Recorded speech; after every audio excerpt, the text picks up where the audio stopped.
Ready for a grammar quiz? Let's make it fast, let's make it fun, and let's win. Here's your first challenge. Choose the correct sentence. She have a new book, or she has a new book.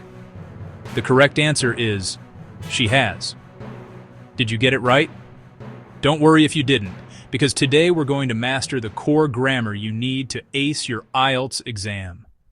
Welcome to your Fast Track Grammar Boost. Over the next few minutes, we're going to break down some of the most important and often trickiest rules of English grammar. Think of this as your personal training session for a higher band score. We'll cover the absolute essentials, making your subjects and verbs agree, navigating the tricky world of tenses, mastering articles like a, an, and the, placing prepositions perfectly, and so much more. And the best part? We'll do it with quick, simple explanations and interactive mini quizzes, just like the one you just saw. Each quiz will give you a chance to test your knowledge, and I'll be right here to explain the answers, so you learn instantly. By the end of this video, you'll have a clearer, more confident grasp of the grammar that examiners are looking for. So, grab a notebook, get comfortable, and let's begin your journey to grammar mastery. First up, the foundation of almost every English sentence, subject-verb agreement. The rule sounds simple. A singular subject needs a singular verb, and a plural subject needs a plural verb. Let's go back to our first quiz. The subject is she. She is a singular pronoun, referring to one person. Therefore, it needs the singular form of the verb to have, which is has.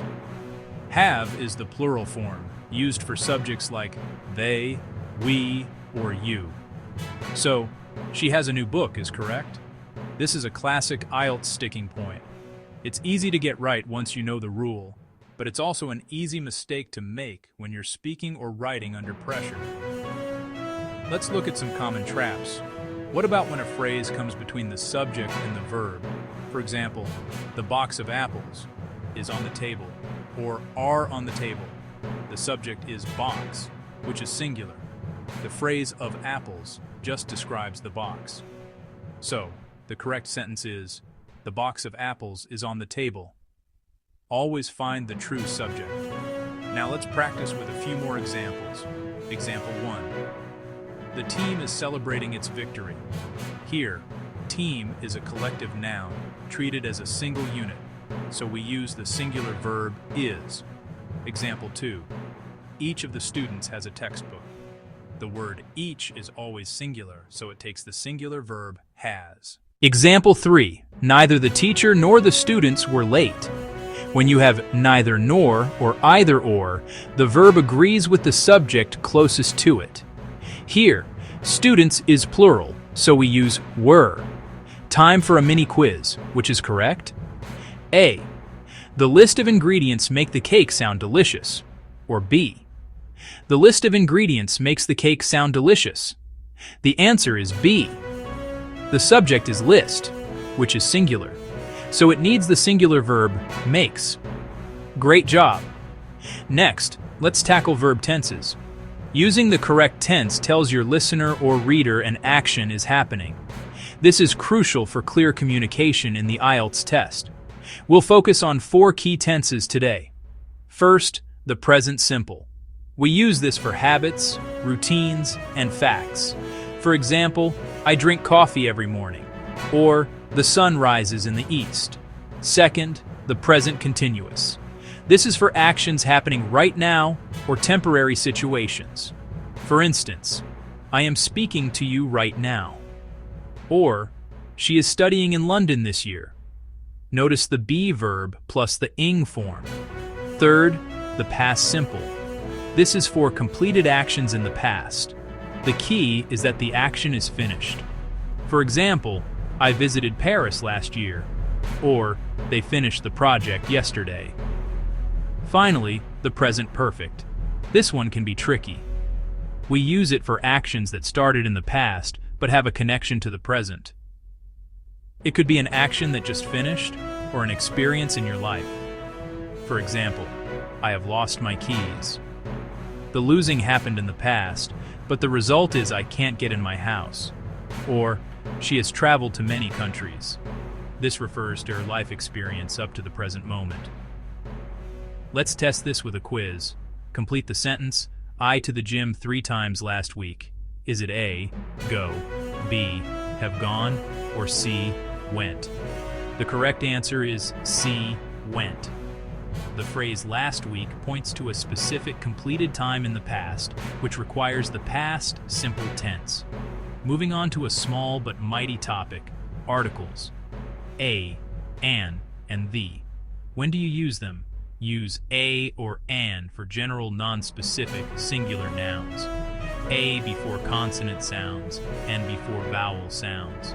For example, I need a pen. Any pen will do. She is an engineer, one of many engineers. Be careful with words like university. It starts with a Y sound, so we say a university. And hour starts with a vowel sound, so we say an hour.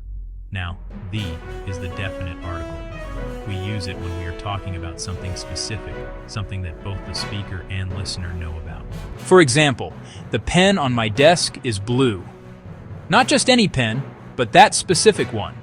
We also use the for unique things, like the sun, the moon, or the internet. A common IELTS mistake is either leaving articles out or mixing them up. Let's try a quick quiz. Which option correctly fills the blanks? She saw amazing movie last night.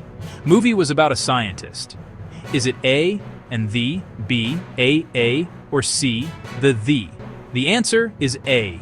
We use an the first time because we are introducing a non-specific movie. Amazing starts with a vowel sound.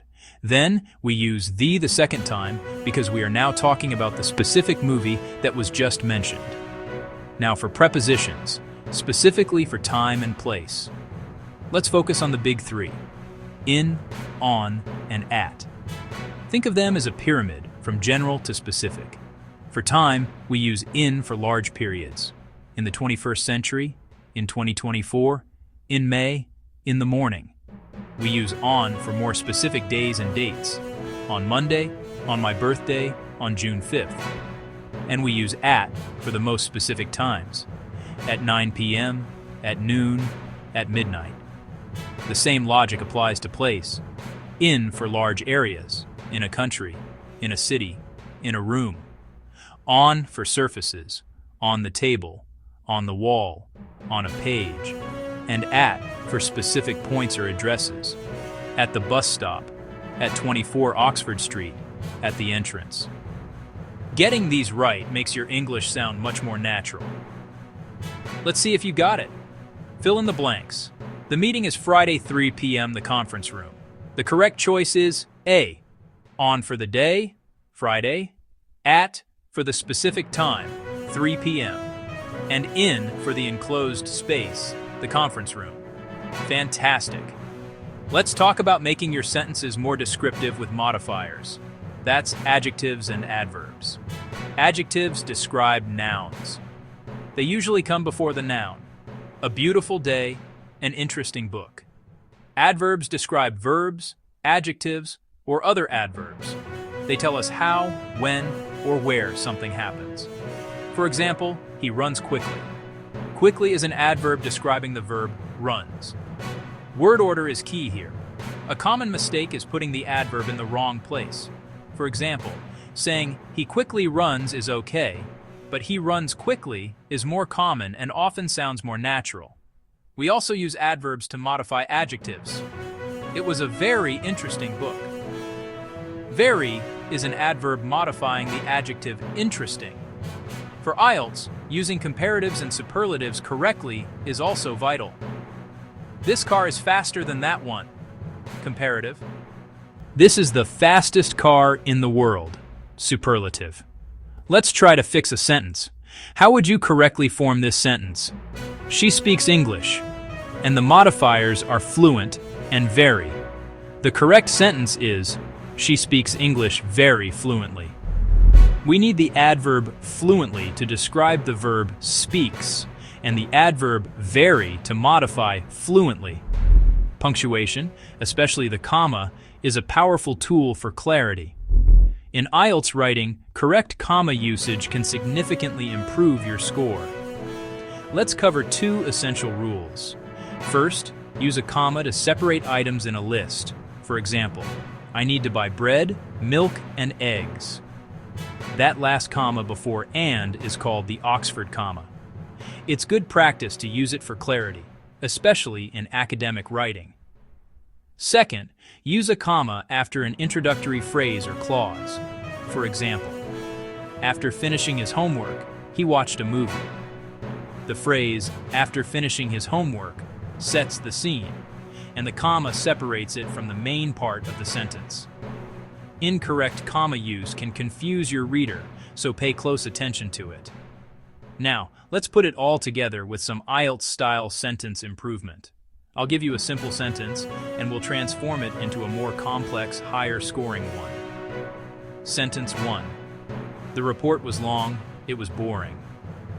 We can combine these using a relative clause and better vocabulary.